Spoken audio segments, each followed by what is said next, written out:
Hi, welcome Algebra 2. We are looking at our lessons 26 and 27. So this week we have already covered a little bit of proportions. We've covered some triangles. We've talked about parallel lines. We've done some monomial factoring. And factoring is one of my favorites in algebra, and I hope it's one of yours as well. You know, when we first introduced it in Algebra 1, it's difficult to understand how much you're going to become familiar and use something. But now that you're in Algebra 2, you realize that factoring is crucial for algebra. So very important. So as we jump into lesson 26, we're looking on page 121, trinomial factoring. We're also talking about overlapping right triangles. Now, trinomial factoring is one of those things that you can become frustrated with it, but one thing I want to encourage you with is you can always check your work. So have you ever gotten done with something and you say, I hope I did it right, I'm not sure, my teacher will have to grade it? Well, you know, with factoring, you can always distribute it, or sometimes we call that foiling to check. So you can always foil it to know first, outer, inner, last is what FOIL stands for. So you can always distribute it to check, did I get the right answer? And that always brings a confidence. So it's easy to make mistakes with your signs. So be on the lookout for positives and negatives and make sure that you're factoring correctly. So I always want to encourage you to verify. I'm really big on checking our work. And so that verify is a process that we shouldn't just do in our math class. You know, in our world around us, if we read something on social media, verify it. Is it true? You know, if we hear something in the news, verify it. Is it true? What's their source? Because we certainly live in a world where just because we see it on the internet doesn't always mean it's true, right? So it's very important that we check our work, check our algebra, and check our facts, right? All right. So let's jump into some practice problems in our lesson 126.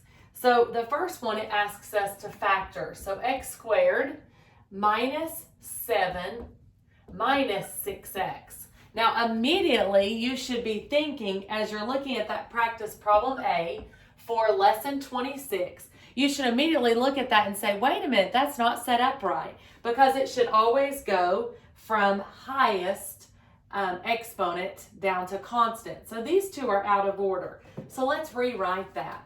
So it should be x squared minus 6x minus 7. Now that's in proper order.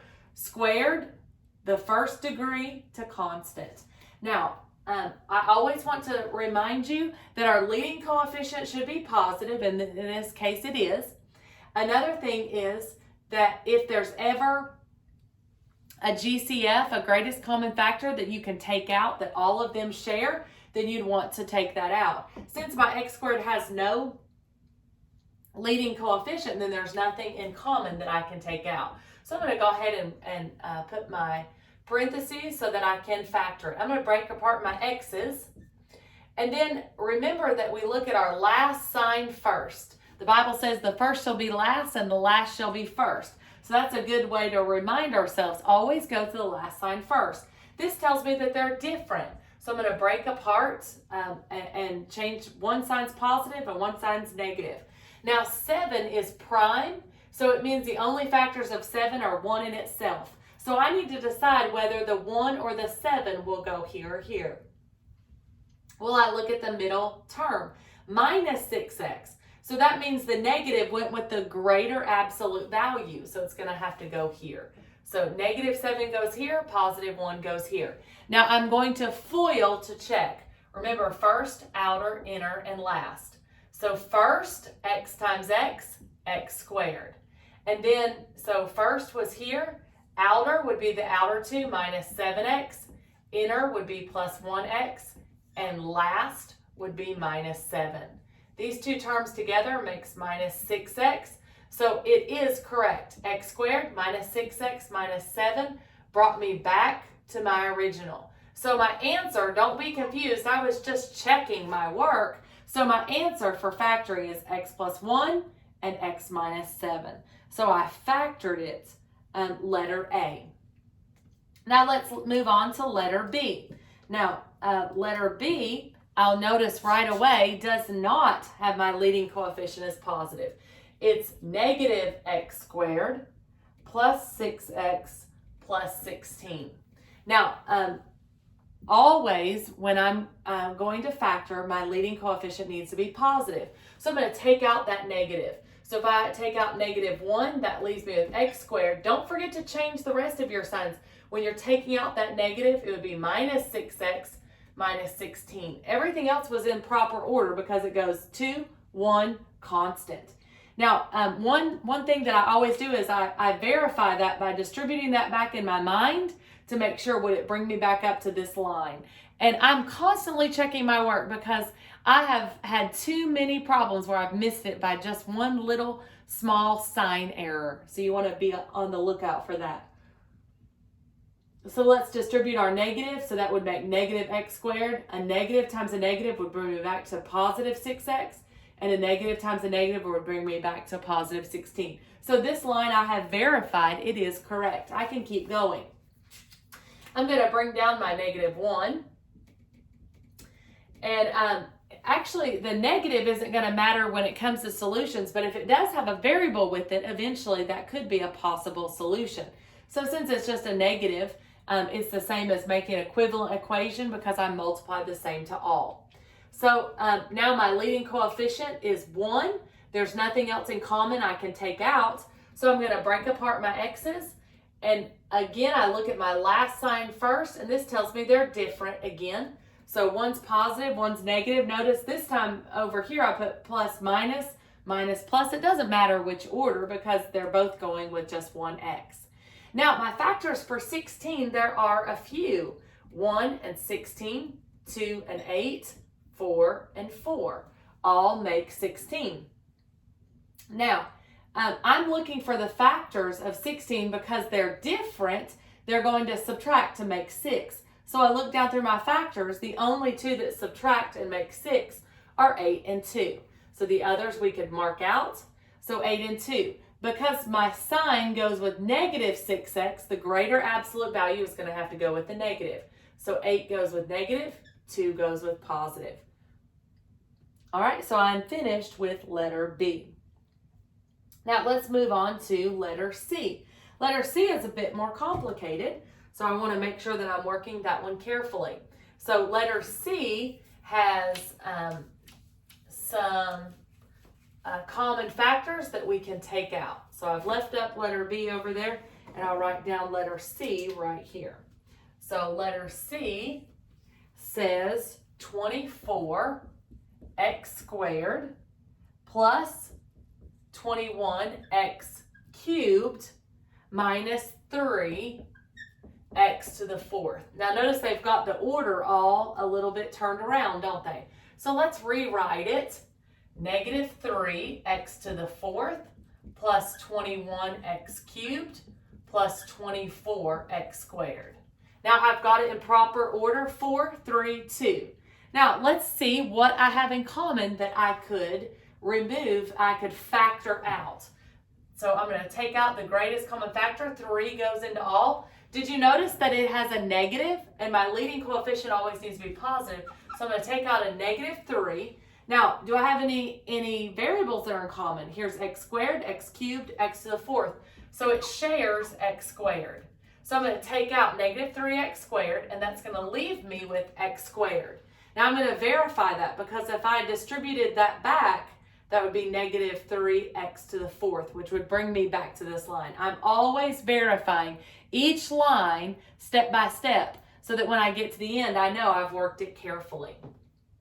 I'm going to divide 21 by negative 3, and I'll get negative 7 because negative 7 times negative 3 makes positive 21. I have x cubed divided by x squared would leave me just 1x because when I'm dividing exponents, I simply subtract. 3 minus 2 is 1. And then 24 divided by negative 3 would be negative 8. X squared divided by x squared cancels out. So now I'm ready to factor. I'm going to bring down negative 3x squared. I'm bringing that down because that's a potential solution. It's got a variable in it. Now, there is no leading coefficient here, but it is positive, so I have worked it correctly. So now I can factor. I'm going to break apart my x's. And again, they're different. Doesn't matter which one I put positive or negative, but I'm looking at the factors of 8. And the factors of 8 are 1 and 8, 2 and 4. All right, so the factors of 8 that are going to subtract, since they're different, to 7. So that has to be 1 and 8. So 8 will go with the negative, since the greater absolute sign goes with the negative, and 1. Now let's verify to check. And we forgot to verify to check over here. I hope you did at home. So that would be x squared plus 1x minus 8x would make negative 7x, and then negative 8. So we verified this to check. All right, and that's the factored part. Well, we also forgot this part at the beginning, so let's add that in as well. All right, so there's my whole factored solution there. Now, I hope you can go back and say that you verified on B as well. X times x, x squared, plus 2x minus 8x would give me minus 6x, and then minus 16. So we verified to check.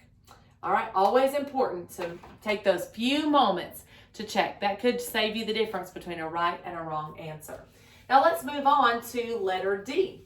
So we've done the 3 problems that had to be factored. Unfortunately, all the factored ones were all different, and they subtract to make the middle. You all understand that if my last sign were positive, so if it looked like this, if it were x squared, and say it were, let's say that it's plus 8, I'm looking now for the factors that would, since it's the same, then they would add to make the middle. So this would be plus 6x plus 8. So this would be, if I'm looking at this sign, it tells me they're the same of, plus, right? Break apart your x's. So what are the factors of 8, 1 and 8, 4 and 2? So since they're the same, they have to add to make the middle. So it has to be 4 and 2. Since they're the same, they add. Now, one thing I want to point out to you is if this were minus, they would still add, even though it's same of minus. This time they would both be negative, but because they're both negative, they still add to make the middle. So let's verify that to check. X times x, x squared, negative 2x plus negative 4x makes negative 6x. And then a negative times a negative makes a positive. So that's why it's so important to know that if they're different, they'll subtract to make the middle. If they're the same, they add to make the middle. Even if they're negatives, those signs would be the same. So I just want to point that out to you. You should have covered that in Algebra 1, but sometimes when there's a break in Algebra 1 and Algebra 2, that's always great to review those concepts, isn't it? All right, now let's look at letter D. So letter D says find A, B, and C. So it, again, is taking a triangle similar to what we've been doing earlier this week, and I have that triangle that's overlapping each other. So I've got A, I've got B, I've got 5, 3, and I've got 4 and C. Now the one point we made in class and also in some of our other lessons is, don't forget, if I remove these triangles, it would, let me see, it's harder to draw than you think on a board. So there's one, but then the other would actually look a lot more. So some people just think, well, 5 is to 3, but that's not right, because if this is 5, this whole thing is 8, the whole triangle. It's not just 3. If I took apart this, that's not a triangle, that's a quadrilateral, right? So I have to say 5 plus 3 is 8. So this part is A, but this part would be A plus B. So I want to be very careful about that to make sure that I'm solving that accurately. All right, so let's set this up. So if I have 5 is to 8, And I know that that's true because I've got small and then large. 5 is to 8 as 4. Notice 5 is the smaller, so 4 is the smaller. 4 is to C. So let's cross multiply. So I have 5C equals 32.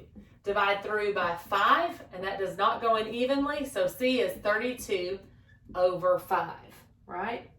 And that is letter D, and we solved one of them. So I need 2 more unknowns that I need to solve, right? All right, so what if I'm looking for A and B? Now, the unfortunate part of A and B is that it's on the same side. So I can't just say that 5 is to 3. And the problem with that is because I'm looking for each of those, right? So let's take a look at that. So I have, I've used my ratios to solve for letter C. All right. Now let's take a look. I'm going to erase this part of it.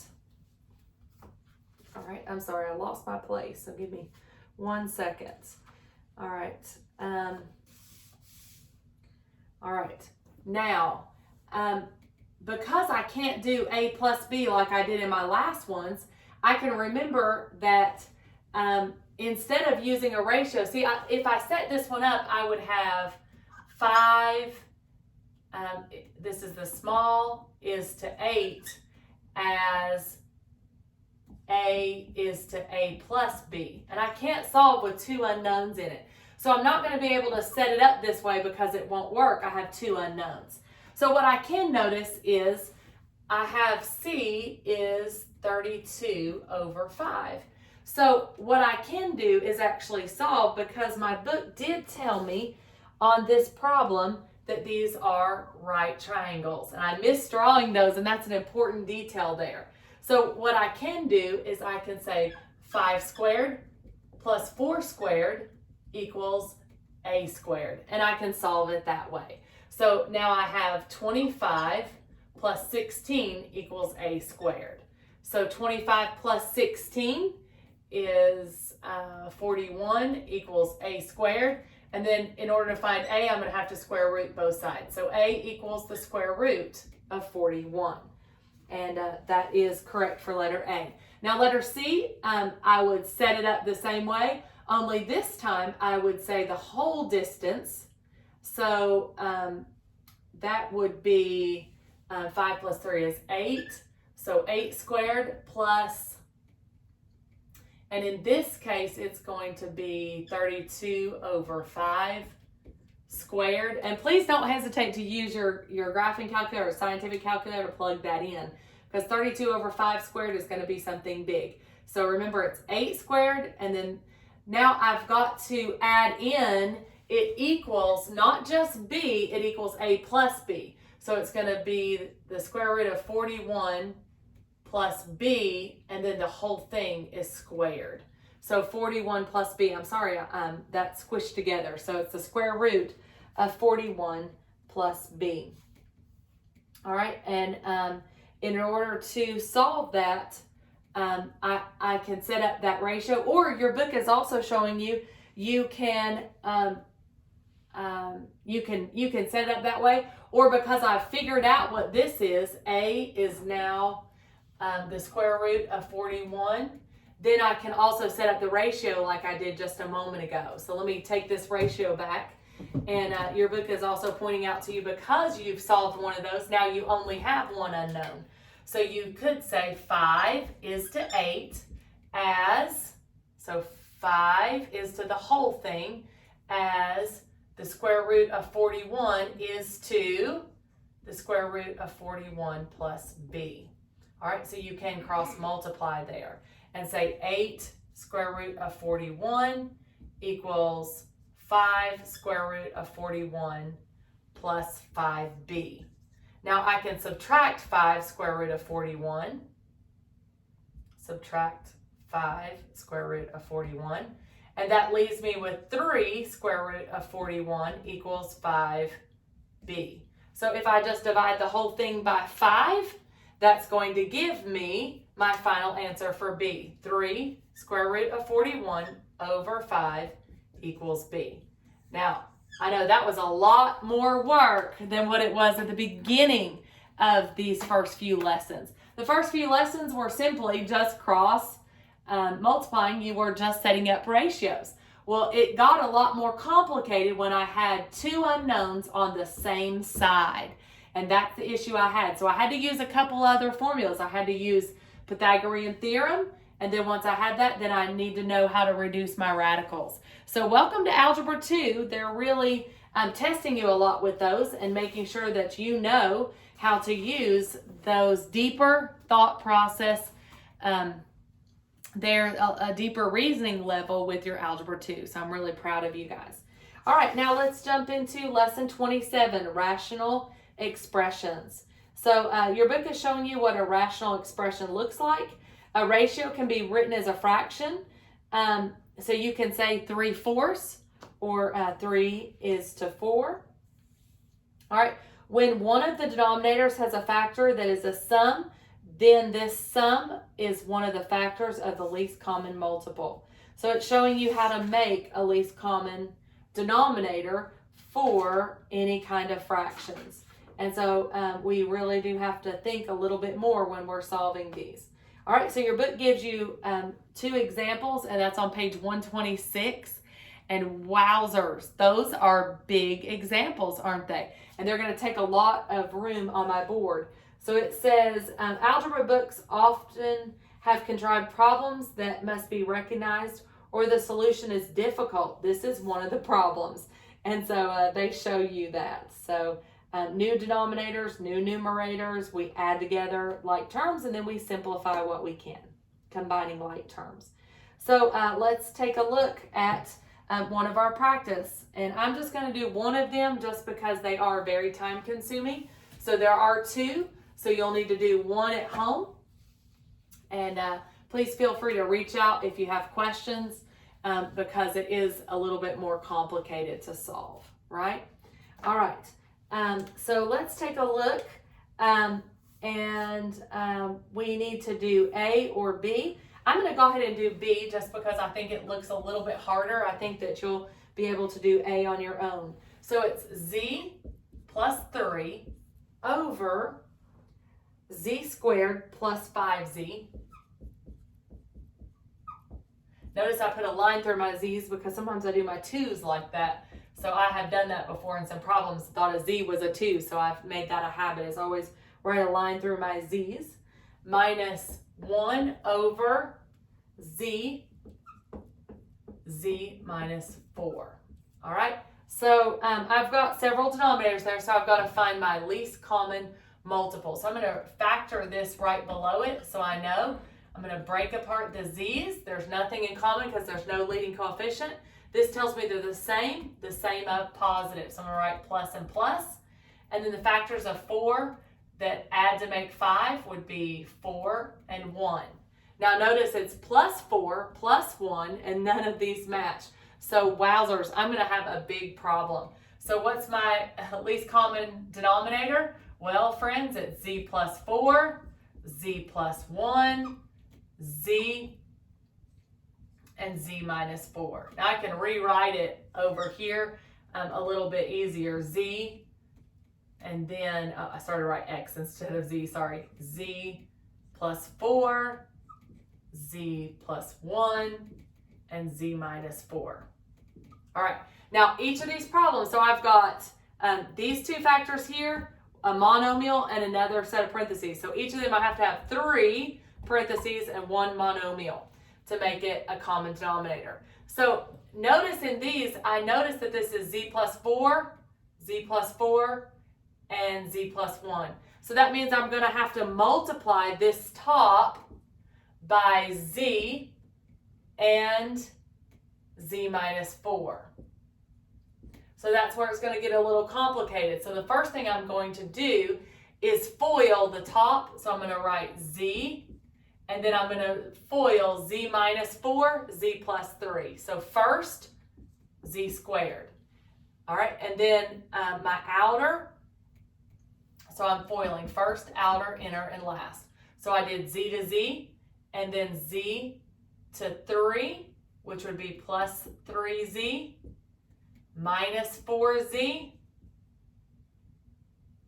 and then minus 12. Now, these together, I'm going to mark it out and put minus 1z because I'm just simplifying that right above it. Now, I've got to now distribute a z to all of that. So it's going to be z cubed minus 1z squared minus 12z. So I've done two steps here. I made a common denominator, and by doing that, I used every single factor, the greatest number of times it appears in all the denominators. So no denominator was the same, so I had to write this, this, this, and this. So I had to put all four down here. Now, these were the two that were not used, so I had to multiply that to the numerator to make it an equivalent fraction. So I FOILed first, then distributed my z, because both of those were here. Now, since both of these are here, the z and the z minus 4, now I have to take this and multiply it times 1. Well, the great thing is I know that z plus 4, z plus 1 is this because it started out here. So I'm simply going to write minus z squared plus 5z plus 4. See, I had to factor it to start, but now that I already know what it was factored, I can just write it here. Now, the one thing you want to be cautious of is my minus sign. So if I distribute that minus to all of these, if I distribute it, that would become minus z squared minus 5z minus 4, and then I add. My denominators are the same. So that would be minus z squared minus 5z minus 4, and all of it is over z, z plus 4, z plus 1, and z minus 4. Now let's see if we find any like terms. There are no other z squares, or excuse me, z cubes, so I'm going to write z cubed. All right, so I'm going to go ahead and mark it out because there are no others like it. I owe 1z squared. I owe another z squared. So I owe 1 and owe 1. Now I owe 2 z squareds. I'm going to mark those out. I owe 12z. I owe 5 more z. I owe 17z. All right, and last I owe 4. And all of that, my friends, is over my common denominator, z, z plus 4, z plus 1, z minus 4. And notice that is as far as I can go. Now, I know that that looks ugly and that looks intimidating. What do I have to know in Algebra 2 to continue as I'm solving these? Well, the most important thing is getting a common denominator. You have to use every single factor the greatest number of times it appears. So that is very important. All right. And then after I get that, then I'm going to make sure that I distribute, make sure that I combine like terms, and I solve it. All right. So we did practice B together, and we solved that. Oh, friends, I just noticed as I was looking back through, I thought, I'm just checking back over. So I went back to my original problem, and I noticed as I'm looking at my book, it is very late here where I'm doing this video. So there's a shadow on my book. This is not a minus 4. This is a plus 4. How many of you at home were noticing the entire time that I did this, that I set up the whole problem wrong and all the work down through is more than I need? And one reason is because this is plus 4 is over here as well. So all this extra work was not necessary. Now, I could easily photo edit this and make it go back, but I want to point out to you a big difference because this and this are now like terms.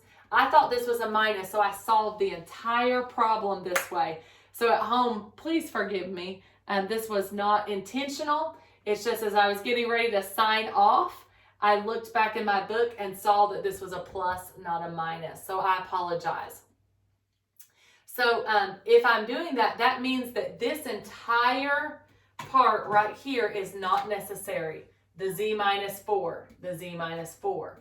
So when I'm solving this, I need to take out the z minus 4 and take both of these out. It's actually going to make my problem a lot easier.